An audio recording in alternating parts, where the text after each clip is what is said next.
What happened when Giorgio Armani decided to redefine luxury hospitality and teamed up with a world-class hotelier? What you got was Armani Hotels in Dubai and Milan, and a new era of lifestyle hospitality. Today you'll hear an inside story from Marc Dardenne himself.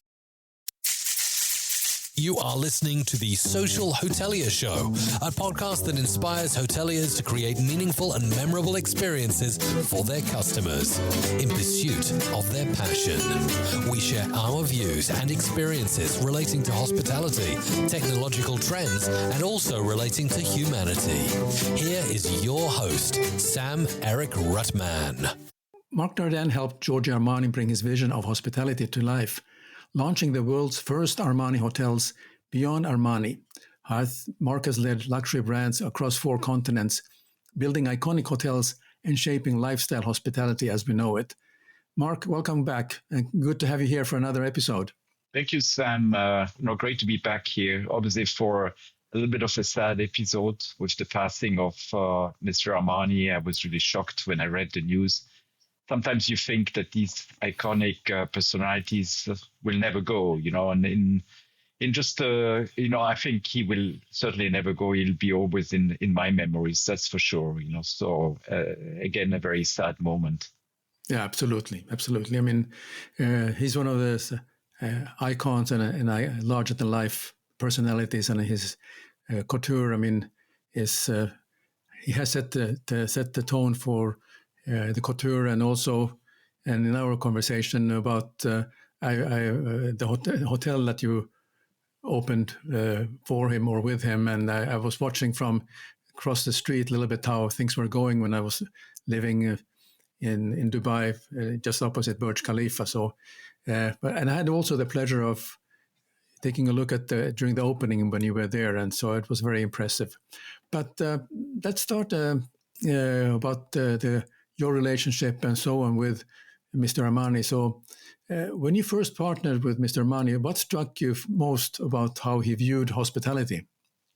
For him, it was something completely new because obviously, fashion is really his thing. He branched out in several other areas, but hospitality, he needed a lot of convincing to get into hospitality. And it's our chairman at that time, Mohammed Alaba, who put a lot of efforts and a lot of personal involvement to persuade Mr. Armani to get into hotels, right? So his main worry was really his brand, how a hotel can enhance the brand, his brand, or obviously maybe dilute the brand, right? So through the fact that there's so many touch points in a hotel that you can't control. You can't control the experience at 2:00 in the morning when somebody checks in, how many meals are being served in a hotel. And again, that was one of his main concerns, and obviously fashion brands are all about brands, right? So they are very, very protective. And he was certainly apprehensive. Yeah. Did you see some trade-offs balancing Mr. Armani's vision with the real-world hotel operation? Yeah, I think Mr. Armani was a very practical man and certainly very business-minded. Many times he asked me, Mark, does that make business sense, right? Can you sell it? Is that going to work? So I think that was great.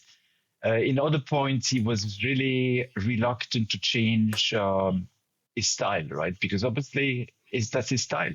Now you like it or you don't like it, but it is his style. And especially on when we had this discussion, I remember when we were setting up the Armani in Milan, and I wanted to ask Mr. Armani's opinion about, let's say, the spaghetti pomodoro.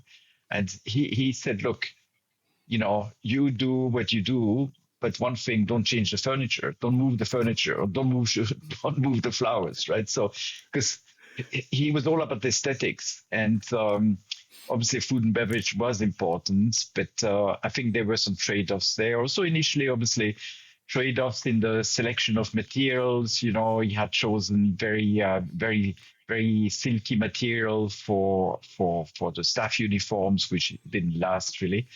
High heel shoes for the hostesses. They loved the shoes, but they were crying after half an hour because they couldn't, they couldn't stand for 8 hours with those shoes. So we had to do some adaptations, but certainly he would listen, right? So and I still remember one. It's a little bit of a funny story when he wanted to have a black soap, and everybody said this is not going to work, right? It's a black soap, a soap that is black is maybe feels dirty, etc. And nobody had the courage to actually ask him, right? So then I kind of said, look, somebody has got to do it, right? So let me do it. I said, look, Mr. Armani, we all think that the black soap is not going to work, but we certainly respect your views. Why don't you take the sample and take it home and just use it? So he did that. He came back and he agreed. He said, "Okay, let's do it amber." And so the Armani soap became amber. So you could reason with him, and he would listen. And I think it was a great relationship. Wonderful. So, how did Mr. Armani's eye for detail influence your own approach to design and guest experience? Oh, it's like incredible. And to this day, I can't understand that he was controlling every single thing in his organization. And that's why he didn't, he kept his whole empire until the end, and he was taking every single decision. Still remember going for some sessions, workshops to Milan, and he had a building, and he was going from haute couture to kids clothing to maybe Samsung TV, and then he ended up with us. And he remembered every single detail. Sometimes we were hoping that he wouldn't remember, but unfortunately, he always remembered, right? So we wanted to change something. He said, "Yeah, but like 3 months ago, I told you that it's going to be gray, not black." I said, "Yeah." Then we all had to say he didn't forget, right? So that eye for detail was one of the areas we had to take as we, embraced it, of course. But that was the eye of detail to service delivery, to attention to detail in terms of the guest experience, guest history, profile, etc. So we really applied a little bit the same philosophy for the service delivery at the Armani organization. Yeah, I mean, looking at the building Burj Khalifa, at Armani Hotel Dubai, how did you keep Armani's essence alive without being overshadowed by this majestic building like Burj Khalifa? Yeah, that's a really good question, because architecturally it's just a wonder, and really a lot of people actually preferred staying outside of Burj Khalifa to look at Burj Khalifa. So we had to really create an atmosphere that was not competing with Burj Khalifa, but was as attractive in its own way. For example, for New Year's Eve, we actually, obviously, we had to bring our guests out of the building to really view the fireworks on the show, etc., etc. But I think he was really able to create this special enclave, and there were 3 entrances into Burj Khalifa, and one was the Armani experience, right, when you would come in, and immediately when you stepped in, or even before when you arrived at the hotel, you were kind of immersed in the Armani world and forgot a little bit about Burj Khalifa and forgot a bit where you are. And obviously you had beautiful views over the fountain or over the other buildings, etc. So it was not really competing with the architecture, but really creating something that is as powerful, but obviously in a different way, more architecturally.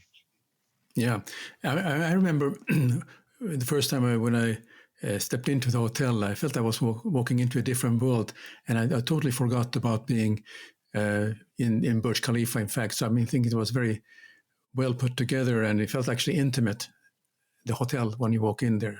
Yeah, no, you're right. And it was a very difficult task because the ceiling heights were huge, right? So very high.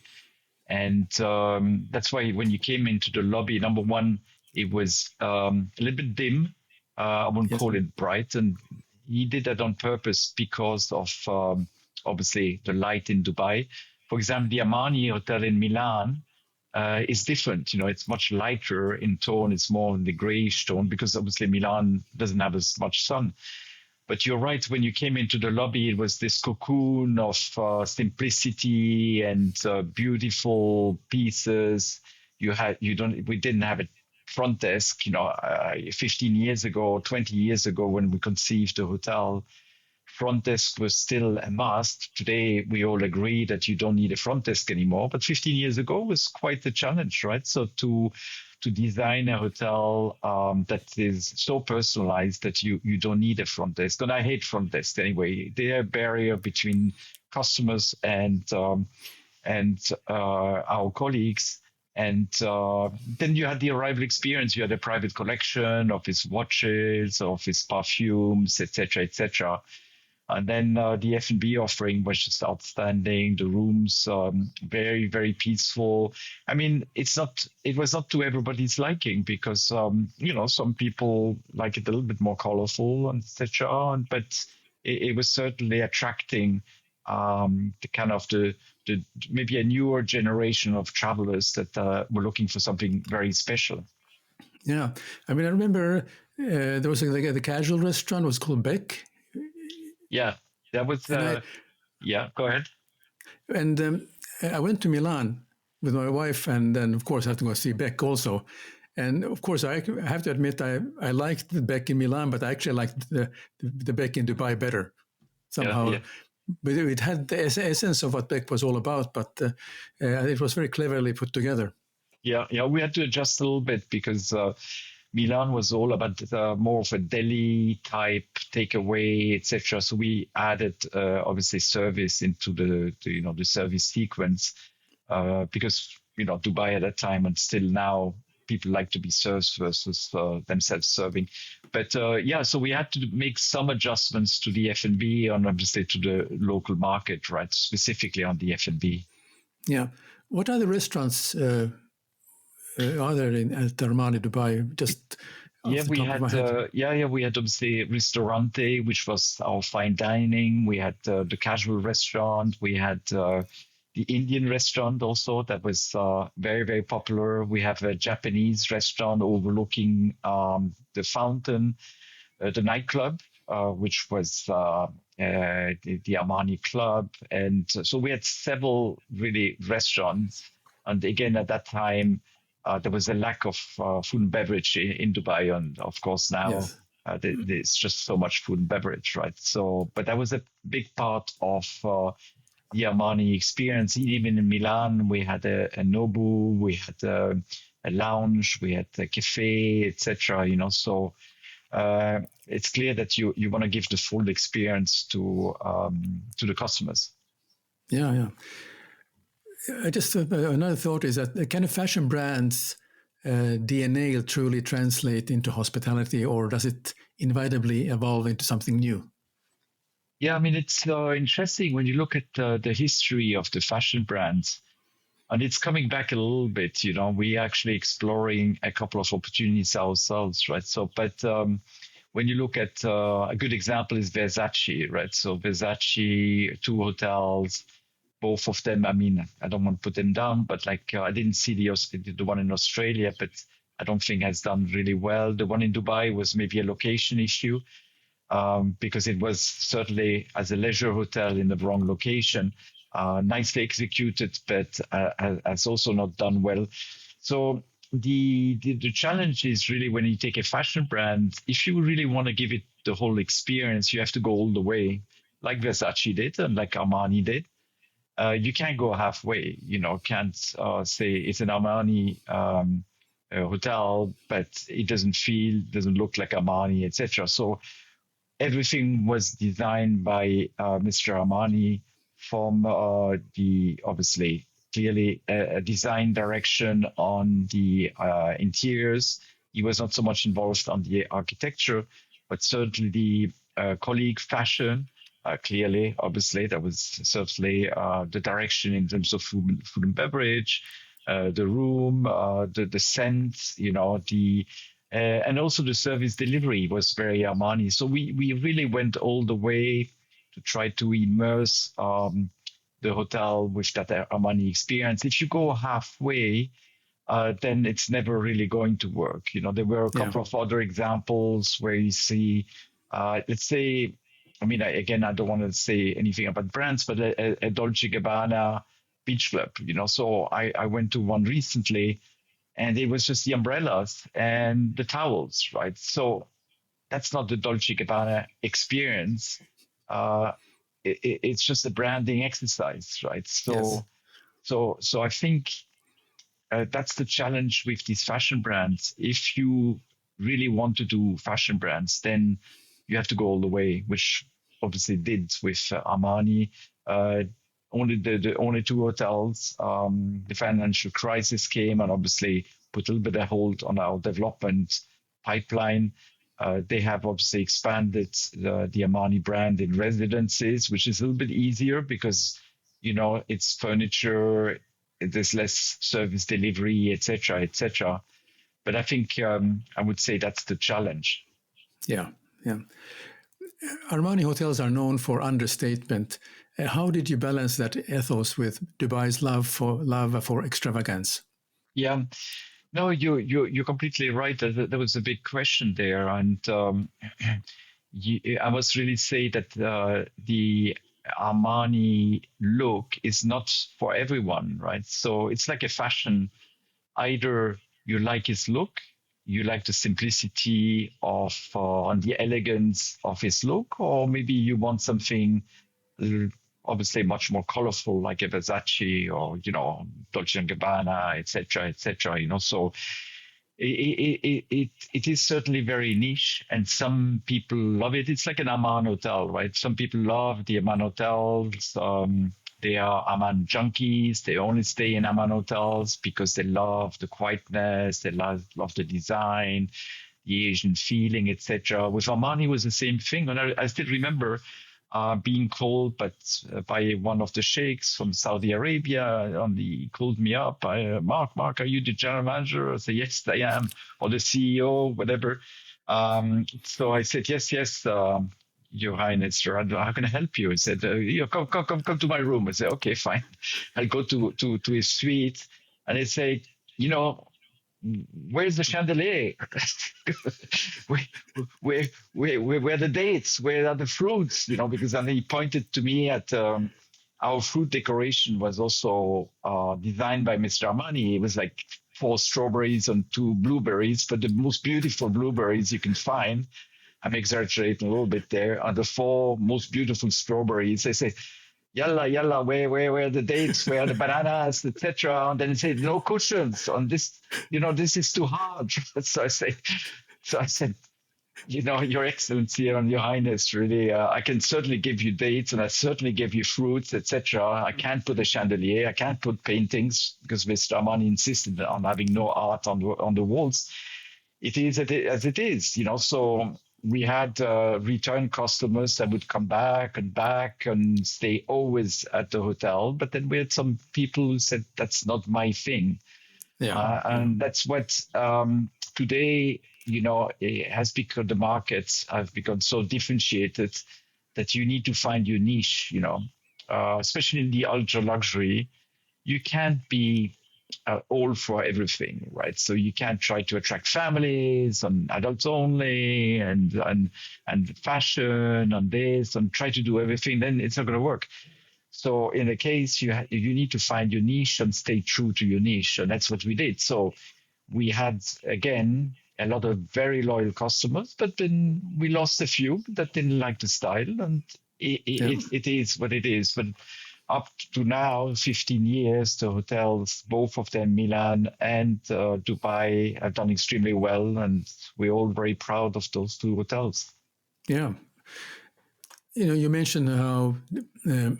Armani was very detailed, and he had a very good memory, and he believed in the aesthetics, and he had some particular style. So obviously there's some lessons that one can learn, or the industry can learn. But what lessons from Armani's way of working does the hotel industry still struggle to embrace today? Yeah, it's a good point. A very, very good point. Number one, how did we learn from Mr. Armani? That was quite a challenge because we said, I was thinking with our team who were brainstorming, what does it actually mean, an Armani hotel? From a physical point of view, we knew what it's going to be, but what was the service delivery? And the only way we could figure out what a service delivery was to understand Mr. Armani himself, right? And understand his philosophy and his DNA and so on. So I spent a lot of time with his organization and with him. And I also spent a lot of time in his various stores, right? Just to get the DNA of himself, the pillars. They were unwritten. There was nothing written. So you had to really pick them up. And a couple of those pillars was obviously, elegance, again, eye for detail. A big one was humble. And I'll tell you a little bit of a story about his humbleness, simplicity, humbleness, So I remember going in on kindness. He was a very kind man, very private person, but very humble person. You have never seen him. I've never seen him ever brag about himself or talk, etc. I have never seen him. I've seen him upset, but never always full of respect, right? So you can be upset of something because he it didn't go his way or we didn't understand what he wanted, etc.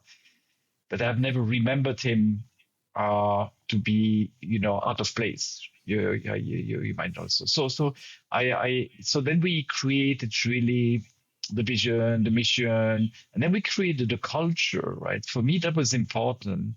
And I think it's important to every organization, the purpose. What is the purpose? What is the culture, the Armani culture?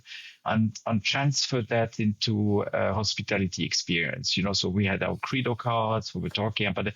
And one of my biggest worry was that we would be, especially our colleagues would be so proud of themselves that they would look down on customers, right? So let's say you come in, you step into the hotel and you wear jeans. It might be expensive jeans, but you wear jeans.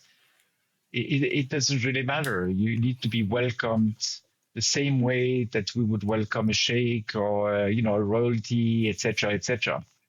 So I think that was an important statement to make sure that we stayed humble and we really represented his brand.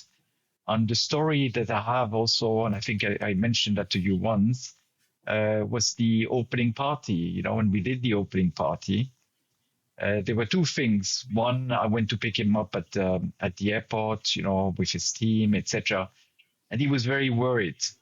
So I said, Mr. Armani, everything is great. We have a fantastic team. We're ready. We are, it's going to be a great party. I said, look, Mark, I'm worried because I designed this hotel 5 years ago. I chose the curtains 5 years ago. In my world, we change every quarter, every season. I said, Mr. Armani, one thing we can't do is change the curtains because we had kilometers of these curtains, beautiful fabrics, right? But they say, I know, but I'm really worried about that, that I don't like, Mr. Armani, everybody loves it. And so I had to reassure him.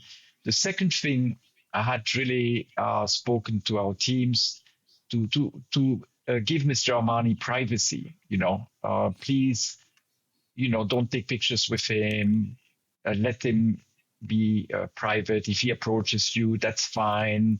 We were concerned about it because everybody was so excited to see him that everybody wanted to approach him. And I said, look, let's give him time. And then when Mr. Armani came, he was the first one to take, let's do a group picture, let's do selfies, let's do, and I was like, okay, fine, I'll take a selfie with him also because he was so welcoming. And then, the whole evening was him being approachable and, again, humble, very, very respectful to also line staff, right? So I still remember even somebody who was looking after the restrooms he would be very, and that's the way I work, right? So that you want to treat people like you want to be treated. It doesn't matter who you are, and you're gonna treat everybody with respect. And that's what he really did.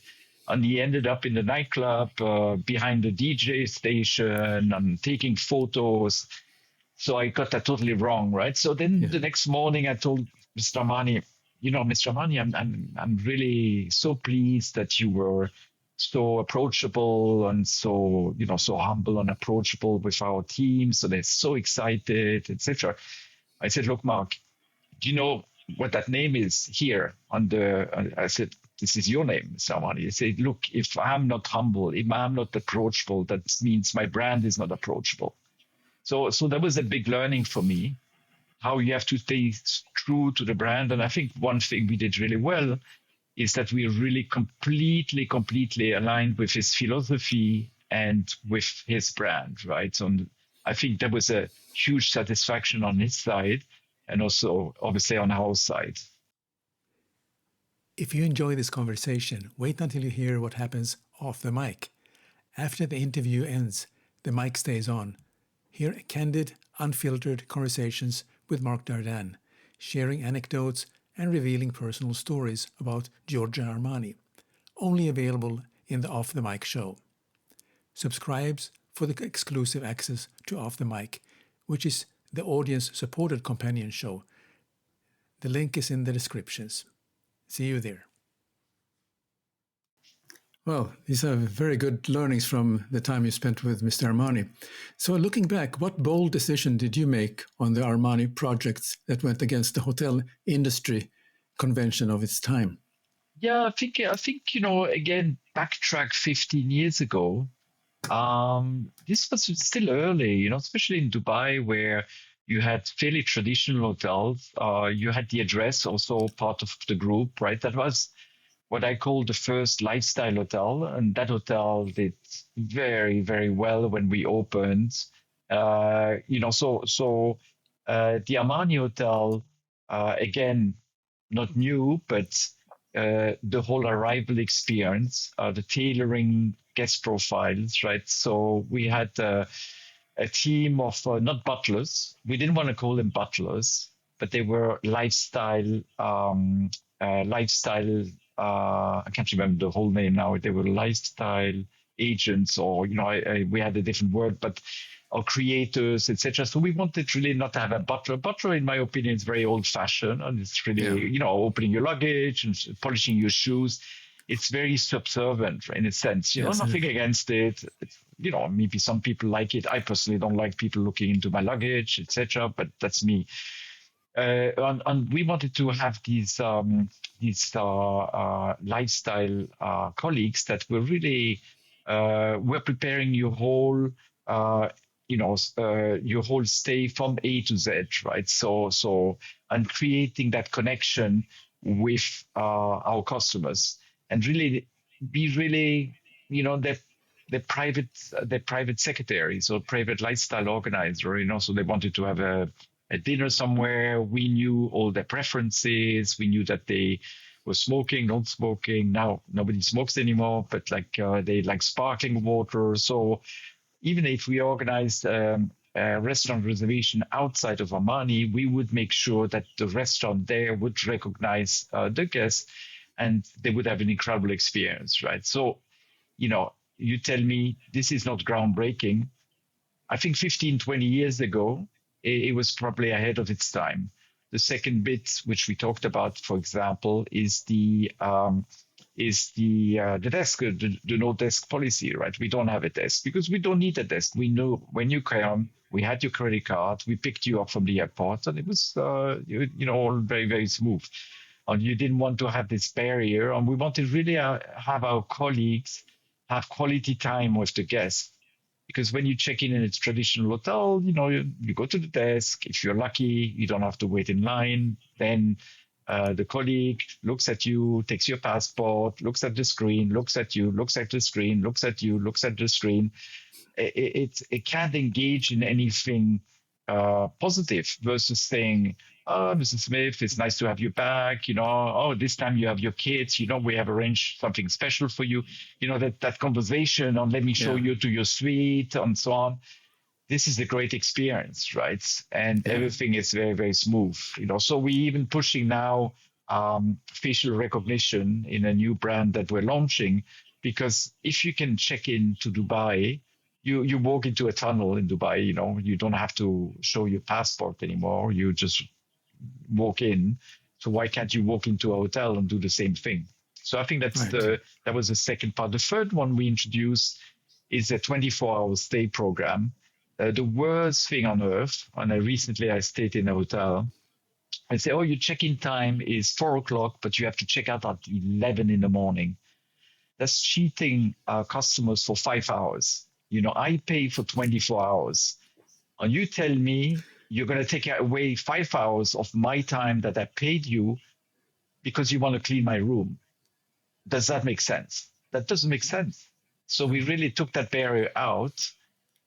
And it was a little bit of a challenge, and the front office manager didn't like me, and the reservation manager didn't like me, etc. But I said, guys, and the housekeeper said, we will have to clean room at 5:00 in the afternoon. Yes, why not? What's the problem? Oh, but everybody comes at 8. Hello, let them come in the afternoon shift. In our business, we are so entrenched. Okay, everybody shows up at 8:00. Then we have a morning meeting at 8:30, right? The busiest time. The chef sits in the morning meeting, and the GM and the food and beverage guy, and we have breakfast going on, and everybody sits in a morning meeting, right? I mean, it's still going on. I tell you, I go to hotels and say, where is everyone? Oh, they have a morning meeting. I said, at 9:00? Yeah, you must be kidding. So there's a couple of things we certainly did there. The whole lifestyle thing, the itinerary, obviously, we also introduced, there's no turn down. So for example, you're in your room, it's midday, you go to the gym, you come back, and you drop your towels on the floor. You come back at 3, everything was back in order. If we had to go about 5 times into the room, we would do it. It's a concept. We knew that you were not there because we had technology, and we would go back. So there was no turn down. It was a constant servicing of. The other thing is obviously the team. It was so important that we had the right team in place. So we and again, it's old hat that you hire for attitude, not for. And we really did that, right? So, people had to look the part, but most importantly, they had to love the brand. They had to love the brand. If we hired somebody and said, why do you want to join us? I love the Armani brand. I want to wear a suit, and Armani, I can't afford a suit, but I want to wear a suit. It's like going to an Apple store. That's my favorite also, the Apple store, right? People in the Apple stores love Apple, right? You have been to an Apple store. They know everything about Apple, but it's not that they want to sell you something. They just love the brand. And that's why it's so incredible. I went to an Apple store. I'm not a big IT guy, but the guy was so passionate. At the end, I bought 2-3 things that I didn't need, but I thought, God, he was a great salesman, and he could only be such a good salesman because he loved the brand. So we needed people who really loved the brand, right? We had a few failures, of course, because some people just wanted a suit but not work, right? so I said, okay, the suit is good, but you got to work with the suit also, So we had our issues also, but I think the right selection, that people are really passionate about what they do. And I tell you, it was also the purpose. The purpose. Everybody had a purpose. Even we had, and I always say even because sometimes we don't think about that, a steward. A steward had to have a purpose.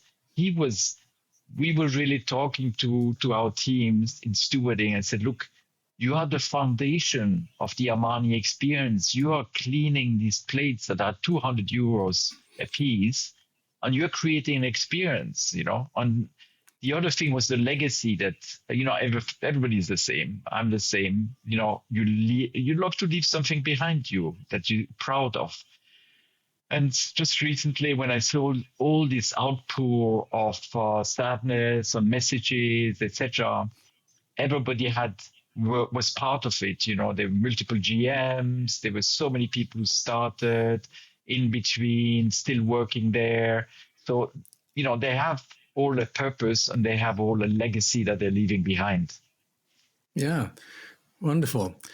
Yeah, I mean, so many things that you mentioned, and I think this is for the audience to really take some notes, because it's so old-fashioned to have that the hotel reception looks like a post office where you have a desk, and I think people are looking at me also when I mentioned that I hate front desks. I mean, this is absolutely, I don't like barriers when it comes to service. So it's so true. So, okay, now 15 years later, and if you were to redesign Armani hotels today for the new generation of travelers, what would you do differently? Yeah, I think potentially I would do the food and beverage a little bit different, right? Because F&B is it's a different business. It's really a different business. And what, for example, Mr. Armani did really well was in Milan he had Nobu, so he associated himself with another brand. So maybe what we should have done, or we tried at the beginning with the F&B, is an association with, for example, the Japanese could have been a Nobu, or maybe the Indian could have been an association with a star Indian chef, etc. So I think on the F&B we could have make it more attractive. At that time there was probably much less competition. So now I don't know how well they do. They're probably struggling a little bit. Milan was also again, Milan was the relationship with Nobu. So certainly on the F&B side, I would have done something a little bit different, right? Again, maybe that's an evolution that could have happened with the design of the hotel. That would have been obviously Mr. Armani's decision on choice, etc. I would have maybe made it a bit less masculine. I think the design is very masculine for both. Milan, maybe a little bit less, but certainly, and that maybe doesn't attract so much the female side of the customers, because even when you look at Bulgari, for example, they have evolved their style. When you look at the first Bulgari to now, for example, Paris, which I liked a lot, because it's a little bit lighter in terms of design, etc. So I would think that Mr. Armani would have evolved his design, to make it a little bit more approachable. Yeah. Okay. Do you see the Armani hotels as setting a precedent for fashion-led hospitality, or was it one of a kind of vision of its time? I think because it's just so expensive and so niche, that's one of the reasons why that it has not been pursued more. I mean, on the Armani side, I think there's a few other attempts now. There's a lot of the fashion brands that have gone into us. There's much more of a blur between hospitality, food and beverage, fashion brands, because at the end of the day, they are the same customers, right? So that's why you see a lot of pop-ups in a beach destination, in Ibiza, in all these great places where, or Courchevel, for so on. So you have these pop-up because everybody's targeting these high net worth individuals, right? And they travel to all the same places. They go to ski to Courchevel, then they go to Cannes, then they go Turks and Caicos, they go to the Greek islands, etc. We know where they're going, and all these fashion brands are kind of following them. And one way to interact with them, obviously, is through food and beverage, right? So, Yes. so some are successful, but then, I thought, for example, the beach experience as a Dolce Gabbana, just having the material on the towels, on the umbrellas, doesn't give you the full experience, right? So I think they have to be a little bit careful to make sure that they don't, do collaboration that might dilute their brand. Maybe just another one is on branded residences. That's also one of my favorite topics, right? Because now, especially in Dubai and Miami, has gone wild. And you have branded residences from a Chelsea football club. Interesting. I don't know if I like Manchester United, which I do, unfortunately, because for 10 years we didn't have a good season. How does a Chelsea football club branded residence look like? Or you take Mercedes-Benz, right? Okay, the prestige. I have an apartment at the Mercedes-Benz or the Bentley, a Bentley building. But I think it has gone a little bit, out of hand in a sense. I certainly believe in the branded residences when it's really lifestyle, so you buy into a lifestyle that, for example, I live in a hotel, not a hotel, but like a residence that is connected to a hotel. So I love it because this morning I went to do yoga, and then this afternoon I'm going to go to the gym and do a little bit of a workout, and then I go down to the beach club for lunch. If I need something, I can just pick up the phone. So I buy into that lifestyle, right? So, but if I just buy into a building that has no services, I don't see the value to pay 30 to 40% more than an unbranded residence. So right. I think it's slowly going to come back to normality, in my opinion. So I certainly believe a lot in branded residences if they are connected with a lifestyle element. Okay. If you're enjoying these behind-the-scenes stories, hit subscribe because I got more conversations with the world-leading hoteliers coming up. And stick around because Marc's about to share some lighthearted stories from working directly with Mr. Armani. He already did earlier, but we have a few more what I call the off-the-mic questions. Excellent. Well, thank you, Marc. This has been such a good learning experience. And as you know, knew Mr. Armani, you worked for him and with him on his exciting projects. And it's looking back, it's about 15, 20 years ago. It's kind of amazing how at that time you were with that vision, and then you were right there next to him, putting things together to the two fantastic hotels. So thanks very much for sharing all these stories and anecdotes about the time with him. Thank you, Sam. Always a pleasure to be on your podcast. If you enjoy this rare look inside the Armani Hotel story, give this video a like and share it with a friend in the hospitality world. And don't forget to subscribe, because every week I bring you conversations with the leaders shaping the future of travel and hotels. Until next time, stay inspired. Thanks for joining us this week on The Social Hotelier Show. Make sure to visit our website, The Social Hotelier Show, blueberry.net, where you can subscribe to the show in Apple Podcast, Spotify, Google Play, or via RSS, so you never miss a show. While you're at it, if you found value in this show, we appreciate a rating in Apple Podcast. Or if you simply tell a friend about the show, that will help us out too. Be sure to tune in for our next episode.